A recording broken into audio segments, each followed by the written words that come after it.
Drape a colorful tapestry behind your bed to create an eye-catching statement. You can use a simple curtain rod to mount the tapestry, or for more electric look, fashion your own rod. To avoid damaging the fabric, insert the rod through the pocket at the back.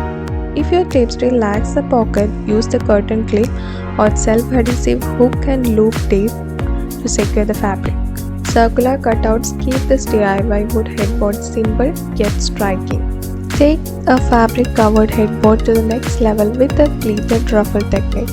This funky design is perfect for a teen's room where innovation and creativity can run wild.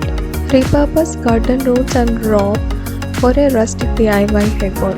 When you weave your own panels, you have total artistic control over the pattern and size of the weave. For instant gratification, shop for pre-woven canning material. To complete the look, add a floating shelf above the headboard and outfit it with plants.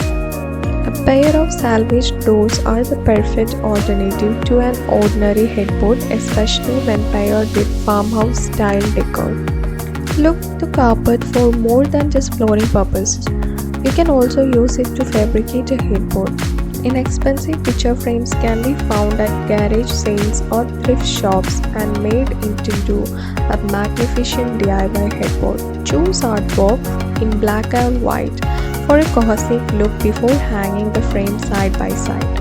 Unlikely materials are often the ticket to eye-catching headboards. Here, corrugated metal roofing was fabricated into a headboard by cutting out the shape with jigsaw. The edges were smoothed with a grinder before the piece was screwed into the wall.